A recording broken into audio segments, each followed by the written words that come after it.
Deixa que eu falo, tudo bem, galera? Eu sou Alex Bagé, tô passando aqui para nossa resenha sobre futebol e eu quero falar sobre a arrancada do Grêmio no Campeonato Brasileiro, jogos realizados nas últimas rodadas e a sequência que mantém acesa a esperança no torcedor do Grêmio de sim, ainda brigar pelo título também do Campeonato Brasileiro. Por exemplo, se eu fizesse uma pergunta para vocês agora, qual foi a última derrota do Grêmio?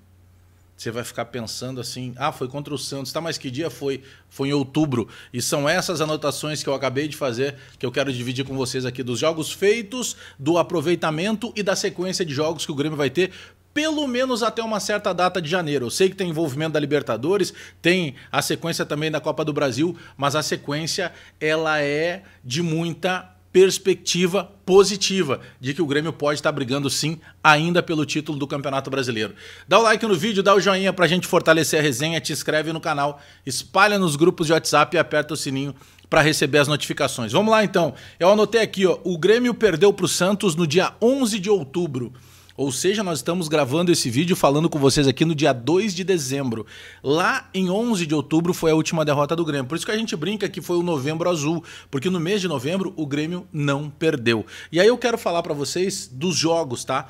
Desses jogos do Campeonato Brasileiro, do Santos pra frente. Porque o Grêmio perdeu por 2-1 jogando na Vila Belmiro. Teve a entrevista mais forte do Maicon, né? Quando o Maicon disse, aceitou que o Grêmio não estava jogando bem, aceitou que o time precisava melhorar e principalmente que os jogadores tinham que ter um comprometimento diferente, porque jogar no Grêmio tem um outro peso, tem um outro tipo de cobrança por parte do torcedor. A tal entrevista lúcida do Maicon, que depois teve o presidente Romildo Bolzan Júnior também falando 1 ou 2 dias depois sobre essa situação, dessa crítica pública que fez o Maicon.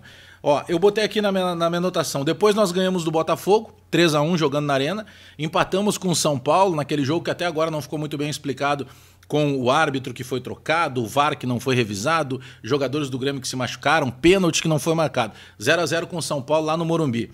Aí depois nós vencemos com o time reserva do Grêmio 2-1 contra o Atlético Paranaense. Aquele gol de virada do Ferreira, lembram? Lá na Arena da Baixada. Depois ganhamos de 2-1 do Bragantino, dentro da Arena, naquele jogo que o Renato foi lá, abraçou o Claudinho, deixou muito claro que o Grêmio está entrando em contato para contratar o Claudinho para a próxima temporada. Depois vencemos por 1-0 o Fluminense jogando no Rio de Janeiro. Aliás, um duplo 1-0, né? Porque a abertura do Campeonato Brasileiro foi 1-0 na Arena e depois 1-0 do Fluminense lá no Rio de Janeiro. Aí na Arena aplicamos 4-2 no Ceará.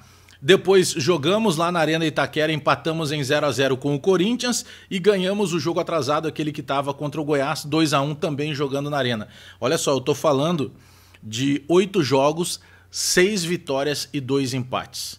8 jogos, 6 vitórias e 2 empates. É um índice de aproveitamento fantástico. Aí eu vou para a sequência do Campeonato Brasileiro, tá?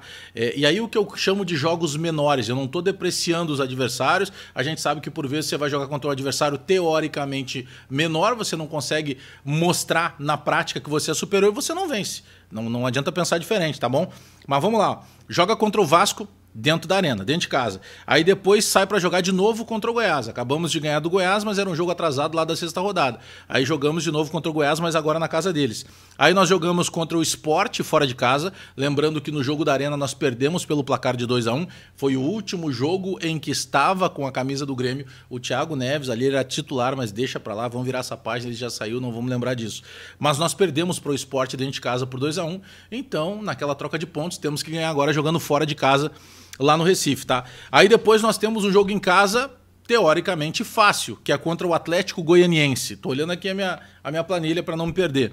Aí depois nós vamos jogar na Arena também, já no dia 3 de janeiro, já virou o ano, dia 3 de janeiro, e nós vamos jogar contra o Bahia. Lembrando que a Copa do Brasil, as semifinais são dia 23 e depois dia 30. Ou seja, vai estar envolvido aqui, no meio disso, as disputas paralelas do Brasileiro, da Copa do Brasil e da Libertadores da América. Então no dia 3 de janeiro, a gente joga contra o Bahia na Arena. Lembrando que nós ganhamos do Bahia quando estava aquela crise danada lá jogando fora de casa. Depois, no dia 10 de janeiro, nós vamos jogar contra o Fortaleza, fora de casa. Aqui na Arena, nós não ganhamos o Fortaleza, né? Ficamos no empate. Jogamos fora de casa contra o Fortaleza.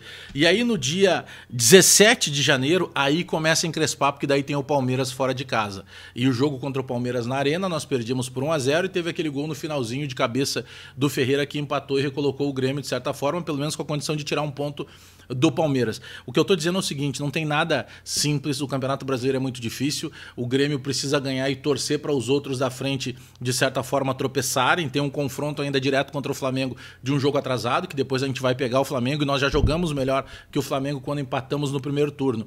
Mas a sequência do que o Grêmio vem fazendo e a sequência do que o Grêmio poderá fazer com adversários menores em potencial técnico, embora nós não possamos esquecer que estaremos disputando em paralelo Copa do Brasil e também a Libertadores, é de dar esperança sim e de o Grêmio continuar imaginando pelo menos na possibilidade de título do Campeonato Brasileiro. É por aí? Dá para dizer que o Grêmio continua ligado, continua vivo na conquista do Campeonato Brasileiro de pontos corridos que ainda não veio? É isso que eu quero ver contigo aí. Dá o like no vídeo, dá o joinha para fortalecer a resenha, te inscreve no canal, espalha nos grupos de WhatsApp e aperta o sininho para receber as notificações. E aí, dá para sonhar ainda com o título do Campeonato Brasileiro? Abraço a todo mundo, até daqui a pouco.